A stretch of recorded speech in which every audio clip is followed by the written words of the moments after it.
अस्सलाम वालेकुम नाजरीन, मैं हूं सैयद ज़ीशान हैदर। नाजरीन, इस वक्त मिडल ईस्ट के हवाले से चंद अहम खबरें हैं जो कि आपके सामने रखूंगा। सबसे पहले ईरान और इजराइल के दरमियान होने वाली इस जंग में आगे क्या होने वाला है, ये इस वक्त बहुत तशवीशनाक सूरत हाल बन चुकी है, क्योंकि खबरें ये गर्दिश कर रही हैं कि इजराइल ईरान पर दोबारा हमला करने जा रहा है।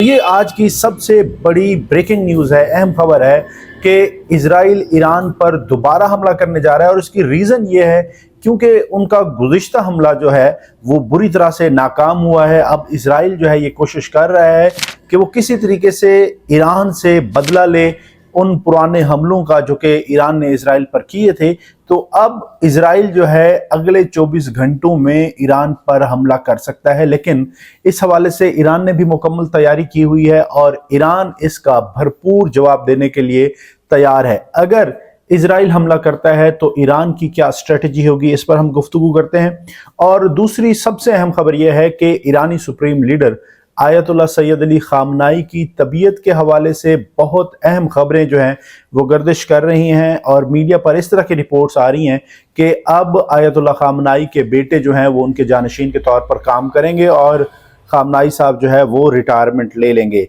हकीकत क्या है, इस हवाले से वो भी डिटेल में इस वीडियो के आखिर में आपके साथ डिस्कस करता हूँ। पहले आते हैं ईरान पर इजराइल के हमले के हवाले से। गुज़िश्ता जो हमला हुआ है ईरान पर इजराइल का, उसमें पूरी दुनिया ने ये देखा कि ईरान पर इस हमले में इजराइल को बुरी तरह से नाकामी का सामना करना पड़ा है। और इस वक्त जो है वो इजरायली मुकम्मल तौर पर फ्रस्ट्रेशन का शिकार हैं, क्योंकि एक तरफ तो हिजबुल्लाह के साथ जो महाज था उनका, उसमें उनको जो है वो नाकामी का सामना करना पड़ा है। हज़ारों फौजी इजराइल के जो हैं वो लापता हैं और कई फौजी जो हैं वो मारे जा चुके हैं। अब इस वक्त जो है वो इजराइल लाशें उठा रहा है हिजबुल्लाह की इस जंग में जो कि उनकी लेबनान के साथ लगी है, और लेबनान से वो मुकम्मल तौर पर जो है वो बैकफुट पे जा रहे हैं, पीछे हटने का सोच रहे हैं। और इस वक्त जो है वो ये कोशिश की जा रही है इसराइल की जानिब से कि किसी तरीके से मुज़ाकरात हो जाएं। एक तरफ तो उन्होंने ये एक जो है वो आगे पैगाम ये दिया है कि हिजबुल्लाह के साथ इन मुज़ाकरात में चंद एक बातें ये होंगी कि फर्स्ट ऑफ ऑल जो है वो ये मुज़ाकरात एक लिमिटेड सतह पे हों, यानी कि इस तरह से किया जाए कि ये जंग चंद रोज़ के लिए बंद की जाए और उसके बदले में जो हमास है वो इसराइल के जो कैदी हैं उनको रिहा करे। इस बेस पर जो है वो गजा में चंद रोज के लिए जंग बंदी की जाएगी। दूसरा प्रपोजल यह है कि मुकम्मल तौर पर हिजबुल्लाह के साथ वो जंग बंदी करेंगे, लेकिन हिजबुल्लाह की शर्त यहाँ पर यह है कि हम उस सूरत में जंग बंदी करेंगे जब तक आप गजा में जो है वो पीछे नहीं हट जाते, गजा में जंग बंदी नहीं होती, तब तक हमारी जंग जारी रहेगी। अब आते हैं ईरान के ऊपर हमले के हवाले से। ईरानी जो हमला ये करने जा रहे हैं ईरान पर, उसमें इजरायली आर्मी चीफ और इजरायली वजीर आजम इस वक्त मुकम्मल प्रेशराइज्ड हैं। उन पर अपनी आवाम का प्रेशर है, क्योंकि जिस तरह पिछले हमले में वो बुरी तरह से नाकाम हुए, अब वो किसी तरीके से इस जंग को जो है वो आगे बढ़ाना चाहते हैं, क्योंकि एक तो ये उनका एक स्ट्रेटेजिक इशू भी है। वो ये समझते हैं कि ग्रेटर इसराइल की वो हमेशा बात करते हैं। तो अब होने ये वाला है कि अगले 24 घंटों में ईरान पर इजराइल हमला कर सकता है। अब इजराइल नहीं चाहता कि ईरान किसी भी तरीके से एटमी कुव्वत बन जाए, और उससे पहले जो है ये एक बहुत बड़ी जंग छेड़ने वाले हैं। लेकिन इसके बदले में ईरान भी मुकम्मल तौर पर तैयार बैठा है और ईरान भी इजराइल पर जो है वो न सिर्फ हमले करेगा बल्कि मिडिल ईस्ट में, इराक में और शाम में जहां जहां अमरीकी एयर बेसेस हैं और अमरीकी फौजी छावनियां हैं, वहां पर ईरान हमला कर देगा।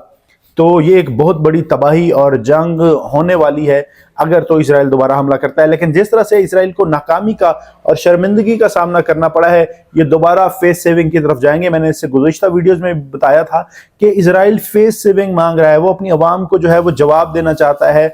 क्योंकि उन पर उनकी आवाम का बहुत ज़्यादा इस वक्त प्रेशर है, क्योंकि सैकड़ों हज़ारों इसराइली फौजी लापता हैं, कुछ मर गए हैं और कुछ जो है वो इस वक्त जंगी कैदी हैं। तो उस प्रेशर को थोड़ा सा कम करने के लिए इसराइल अब ये चाह रहा है कि किसी तरीके से लोगों को सेटिस्फाई किया जाए और इस जंग को आगे बढ़ाया जाए और एक जो है ईरान से किसी तरीके से بدلہ لیا جائے۔ دوسری اہم خبر کی جانب آتے ہیں جو کہ میں نے بات کی ہے کہ ایرانی سپریم لیڈر آیت اللہ سید علی خامنائی کی طبیعت کے حوالے سے کچھ خبریں گردش کر رہی تھیں، تو ایک پروپیگنڈا کیا جا رہا ہے بیسیکلی لوگوں کو ڈی مورلائز کرنے کا، ان کے مورال جو ہے وہ ڈاؤن کرنے کے لیے، کہ ان کے جو سپریم لیڈر ہیں سید علی خامنائی، کیونکہ وہ ان کی فالوئنگ جو ہے وہ پوری دنیا میں ہے، تو ان کے فالوورز جو ہیں اس حوالے سے ان کا مورال ڈاؤن ہو۔ لیکن میں یہاں پر آپ کو بتاؤں کہ کل ایرانی سپریم لیڈر آیت اللہ خامنائی نے ایک بھرپور عوامی خطاب کیا ہے، اور عوامی اجتماع کے ساتھ انہوں نے خطاب کر کے ان تمام تر سپیکولیشنز کو جو ہے ان کی نفی کر دی ہے کہ وہ بالکل مکمل طور پر صحت مند ہے، اور ان کی جانشینی کے لیے ان کے بیٹے مجتبیٰ خامنائی کا نام آ رہا تھا، کہ مجتبیٰ خامنائی جو کہ اس وقت IRGC کے میں بھی ایک عہدہ رکھتے ہیں، وہ ایران کو جو ہے وہ لیڈ کریں گے ایز اے سپریم لیڈر۔ لیکن ان تمام تر سپیکولیشنز کی نفی کر دی ہے کل کے خطاب میں